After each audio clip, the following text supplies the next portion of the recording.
নমস্কার আমার মা ভাই বোনেরা, তোমরা কেমন আছো? আমি জানি খুব ভালো রেখেছি আমি। কেমনই তোমরা আছো? তো তো তোমরা জানো আমার আসার কারণ একটাই, কিছুদিন পরেই ভোট, আর সবাইকে ভোটের আন্তরিক শুভেচ্ছা জানাই। আমি জানি তোমরা এই ঝাঁটাপাটিকে অসংখ্য ভালোবাসা দিচ্ছ, অসংখ্য, তার জন্য খুবই ধন্যবাদ। আমি জানি গত 5 বছরে আমি থাকি বা না থাকি, তাও এই পার্টিটা 100 বছরেও থাকবে। আমি জানি এটা তোমাদের ভালোবাসা, যেটা আমি কামিয়েছি, আমার পার্টি কামিয়েছে, পার্টির লোকরা। এটা শুধু আমার পার্টি না, এটা সবার পার্টি, সবাইকে আমি বানিয়েছি। এখানে সবাই ঝাঁটাতে হাত দিতে পারে। তো তোমরা জানো গত 5 বছর আমরা কি কাজ করেছি। সবাইকে 500 টাকা করে ভাতা দিয়েছি, ঝাঁটা ভাতা, ঝাঁটা ধরলে 500 টাকা। তো এই বছরে আমরা একটা প্রকল্প রেখেছি। কি প্রকল্প? প্রকল্পটা হচ্ছে ঘরে ঘরে মদ প্রকল্প। কেন জিজ্ঞেস করো? মদটা আমরা ঘরে ঘরে দেবো, সঙ্গে ঝাঁটাও দেবো। মদ যে খাবে, মদ খাওয়ার পর বউয়ের হাতে ঝাঁটাও খাবে, আর ঝাঁটা খাওয়ার পর সে আগে আবার ঝাঁটা ধরবে, সেই ঝাঁটা ধরে রাস্তা সাফ করবে। ক্লিয়ার? তারপরে আরেকটা প্রকল্প রেখেছি। ভোটে জেতার জন্য আমরা 50খানা হেলিকপ্টার রাখবো। 50টা কেন্দ্রে যাবো আমরা। 50টা কেন্দ্রে গিয়ে উপর থেকে আমরা টাকা বিলি করবো, 500 আর 2000 নিয়ে। যে যেটা পারবে সেটা নেবে।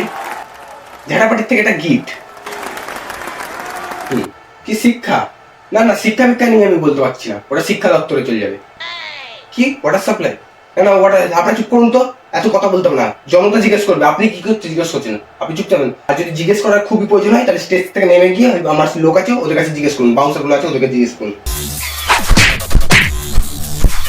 ও, ওই লোকটা কিছু বলবে, ওকে একটু মাইক দিন তো। আপনি এই পার্টির সাথে কতদিন যুক্ত? আরে আমি অন্য পুলিশ সব এখানে বদনাম করতেছি যে। এই মাইকটা নিলে একটা প্রকল্প রেখেছি রাজ্যে, যে কারণে খুব বেকারত্ব বেড়ে গেছে। এই বেকারত্ব ঘটানোর জন্য আমি কি করতে পারি? আগে সবাইকে বেকার ভাতা দেওয়া হতো 2000 টাকা করে, এটা বাড়িয়ে আমরা 2000 টাকা আরো রাখলাম। কত? 4000 টাকা। তাহলে এখন আর বেকার থাকলো না কেউ।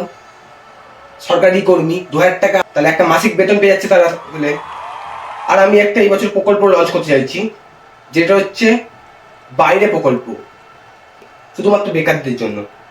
যারা বলে এই রাজ্যে কোনো জব নেই, তাদের আমি জব দিতে চাই। জব আর জবাব দুটোই। না, রাজ্যে জব পাবে না, কিন্তু তাদের আমি ভিসা পাসপোর্ট বানিয়ে দেবো। তাদের আমি ওই গালফ কান্ট্রিতে পাঠিয়ে দেবো, ছুঁড়ে ফেলে দেবো। কেউ কাতার, কেউ সৌদি যাবে, কাজ করবে, ওখান থেকে রেমিটেন্স নিয়ে এই দেশে আসবে, এই রাজ্যে আসবে, রাজ্যের বড় ইনকাম হবে, সোর্স হবে। তাও ওই টাকা দিয়ে আমি ভোট লড়বো, কিন্তু আমি জব করে দেবো না রাজ্যে। রাজ্যে জায়গা কোথায়? দেখো, আমার বাবা আমাকে একটা কথা বলতো, নিজে ফ্লাইটে চড়ছো চড়ো, কিন্তু অন্যকে ফ্লাইটে চড়ার সুযোগ করে দিও না। তাহলে তুমি সেলফি পোস্ট করার আগে সে সেলফি পোস্ট করে দেবে, today I took my first flight, তাহলে আমি করে দিই না। আর দেখ, সুযোগ নিজে করে নিতে হয়, সুযোগ দেয় না কেউ। তো এই বলে আমি বক্তব্য শেষ করছি। আশা করি আমার মা ভাই বোনরা আবার বুঝবে, মা ভাই বোনেরা আবার বোকামি করে আমাকেই ভোটটা দেবে। সেই আঙুলটা তুলবে আমার উপরেই, আবার 5 বছর পরে আমি ব্রেন ওয়াশ করবো, আবার ভোটটা নেবে। ধন্যবাদ।